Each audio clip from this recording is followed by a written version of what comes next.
Hello, today is January 22nd, and this is the day after the Women's March on Washington, which we got a chance to go to yesterday and had a phenomenal time. We're going to do 7B now. This is the moon, and we're going to talk about the surface of the moon and the formation of the moon.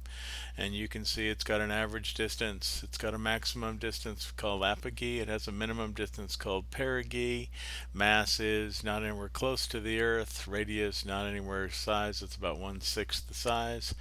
Average density, a little less than what the Earth is in terms of material because it's more like our crustal Earth and maybe mantle rather than crust, mantle, and core.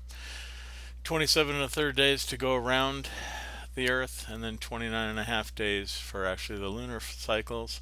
Albedo, how much light it comes off its surface based on what it absorbs. It reflects a lot of light. It's a very bright object if you've ever seen it at night.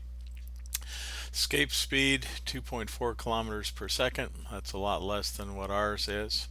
And the surface of gravity 0.17. Earth is 1, so of course it's a lot less also, so you wouldn't weigh as much. Daytime temperature really warm, nighttime temperature really cold. Okay, looking at the moon, this is actually the near side, this is the far side, the side we don't see. We see the near side all the time, high resolution pictures. If we could look up at the North Pole, we would see this sort of an option. Looks like a lot of craters up at the North Pole. And then if we could look at the South Pole, we'd actually see these. And if you notice, because the light actually hits this side and it's not a tilted object, so the North Pole and the South Pole don't get much light. These darker areas that you see here don't get any light, so it actually stays cold there day and night. And there is some water ice located on the moon, but they're in these very isolated areas, more in the southern hemisphere than the northern hemisphere, but same sort of thing. Concentration of elements. If you take a look at the Earth, you can see red and the lowlands and the highlands. The lowlands are these dark areas, the highlands are the light areas, and you can see that they, green and blue, they tend to be very different in terms of material. And if you see silicon and oxygen, which makes up most of the Earth material, makes up a majority of the Moon's material also, but not as high as concentration because it's more like mantle-ish material than it is crustal material. There's always talk about the man on the moon. This is an artistic illusion of the man on the moon. You can see the eyes, the nose, and the mouth. It's a little skewed because if you actually look at the real moon, you can sort of make out eyes there, you can make eye there, you can make out a nose there, and you can make out a mouth in this location. So this is the man on the moon. Very tough to see most of the time. Okay, the surface of the moon, not so much a high resolution picture, but if you take a look at it, we've got these dark areas. The dark areas are called Maria, named after sea. The light areas are called highlands, named after mountains. And if you take a look at another map, you can see these all have names. This is the ocean because it's the largest Maria on the moon, certainly the largest on the visible side, but it also tends to be the largest one on the moon itself.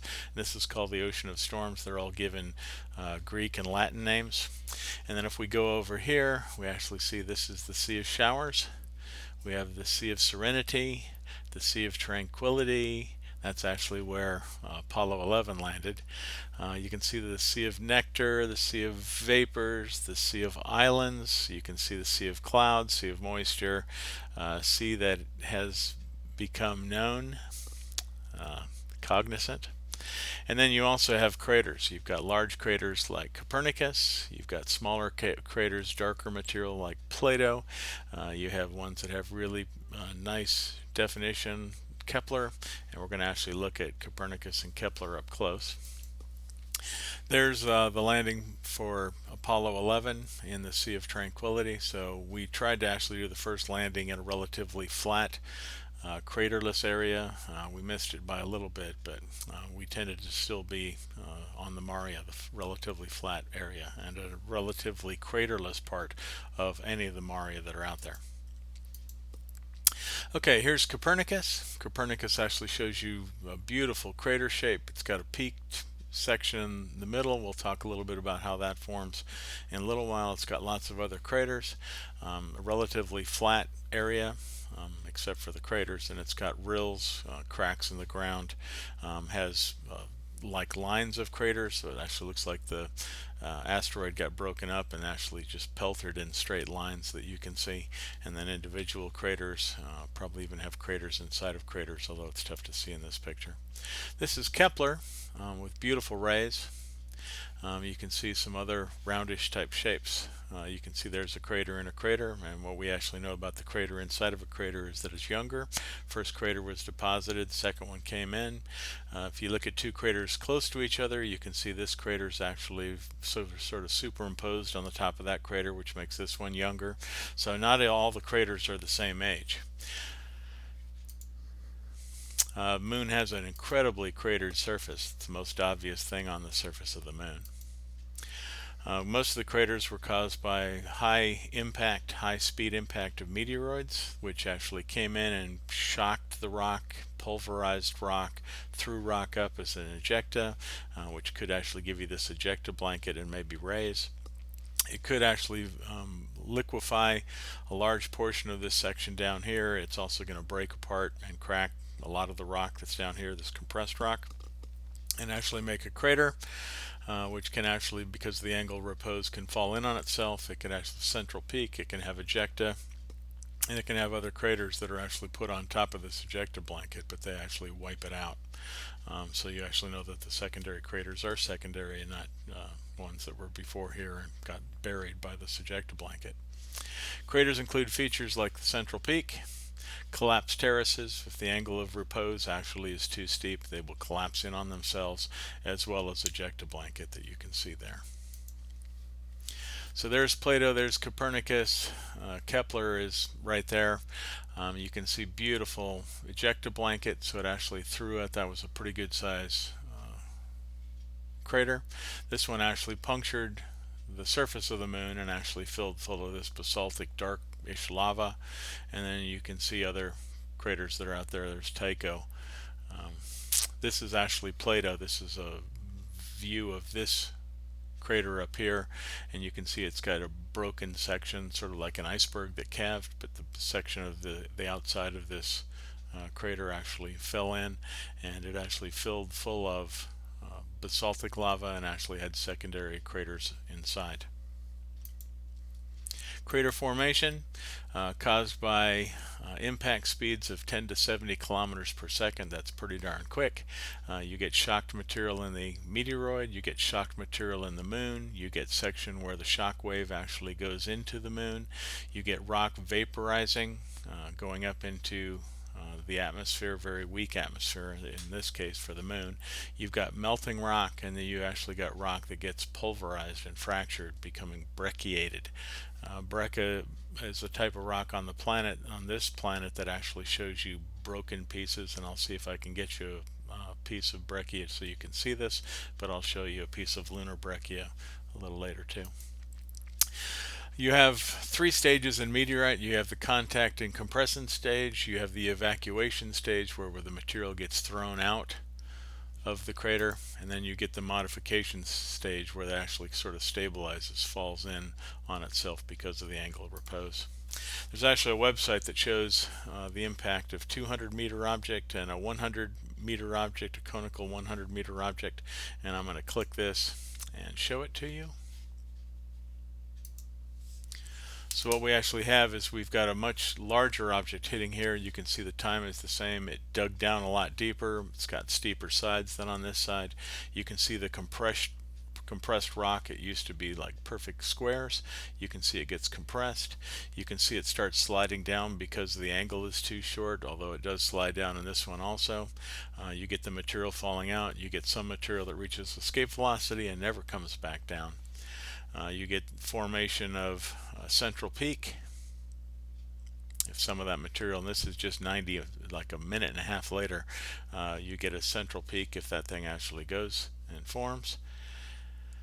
And then you can actually get this central peak to be completely covered or partially covered, and you can see it's coming down at such high velocity it's actually making its own little wave. And then it throws up material, and again, if it's at escape velocity, it never comes back down but gets formation of a peak. Okay, so let's go back into here. Here are two craters that are actually on Mars. These are actually dual craters, and you can see the line in between is straight, and this was probably caused by a synchronous impact of a twin projectile object. So it smacked into here and smacked into here, but you do get uh, material that crushes back into it as the secondary flow. You get a nice beautiful crater, and then you get collapse on one side. This could actually be caused because Mars has a thicker atmosphere and could actually be prevailing winds, which blows this loess, which is just like pulverized Martian rock, just like it would be on Moon, blows this stuff in, but a lot of this is because of gravity. Okay, so here's the moon, and we actually have Apollo. We have Apollo 11 landing there. We have Apollo 12 landing here. We actually wanted to see these rays. We don't. Where's Apollo 13? Oh, that's right. Apollo 13 didn't land on the moon because they had that problem. We had 14 landing over here, about where 13 was supposed to land. We put 15 up here as we're starting to get more courageous in our landing zone. You can see we're actually on sort of highland material around Serenity and the Sea of actually, what's the name of that? Is that Rain? But you can see we have 15 there, we have 16 landing down here on Highland area, and we have 17 landing here to actually start getting some of this high impact metamorphic type rock that they were hoping to find. And then we also have Luna, which were unmanned Martian objects, and I don't remember. Luna may have been the yellow ones. So first, Apollo 11, we tried to land on the nice flat Maria zones in the Sea of Tranquility. 12, we tried to land next to Copernicus and land on the Ray, that nice white area, to try to get some idea of what that material was. 14, Fra Mauro formation, which is close to the ejecta material of this large crater, and you can see these lava flows on all these. 15, we started to get closer to the Highland crust as well as Maria. We still wanted to land on relatively flat. In 16, we tried to land on young ejecta material from a younger crater, still 3+ billion years old, but we tried to see that material. And then 17, we tried to land on an area close to this high metamorphic contact shock area that's on the crust. And we may actually look at this thing as a web quest. I'll have to see. Close examination of small surface rock actually shows micro craters, so even in small, like these are just millimeters across, not very big at all. Mars surface shows large dark areas called Maria, and the Maria show very small craters, so it's probably relatively young, as opposed to Highland that's highly cratered, showing that it's relatively old, 4+ billion years and 3+ billion years. The whole the whole lunar surface is relatively old. These regions have few impact craters. The lunar surface here is relatively young and is compressed of mafic rock, and then we have the highland, which actually surrounds it. Probably was there until, if you actually look at these nice round sections, these are probably very large asteroids bombarding, within the first billion years of the moon's life. So you can see Maria and you can see highlands, you can see few craters, lots of craters showing relative young age, even though it's old compared to Earth rock, and relative old age, which would be still older than most of the Earth old rock that we find on this planet. From Earth, Maria appear to be smooth. Up close, they tend to be not as smooth. Here's actually Maria, and you can see footprints in the sand, or the loess, or the lunar flower. You can see we had a rover up there, which the astronauts could use to travel around as long as the sample wasn't too far away. We actually found rills, which are extremely old lava cracks, which appear in the rock as this rock settled. Surprising find is that the near side has lots of Marias, but more surprising was that the far side, which should have much more bombardment, which you can actually see by the number of craters back there, but only has one relatively large Maria, and it's called the Sea of Oriental or Asian. So this is the far side, this is the near side, and then the side that we can see is like located right about here. This is on the far side, but not very far away from what we should be able to see. And that's where we're going to stop for this section. Okay, 15:15. See ya. Bye.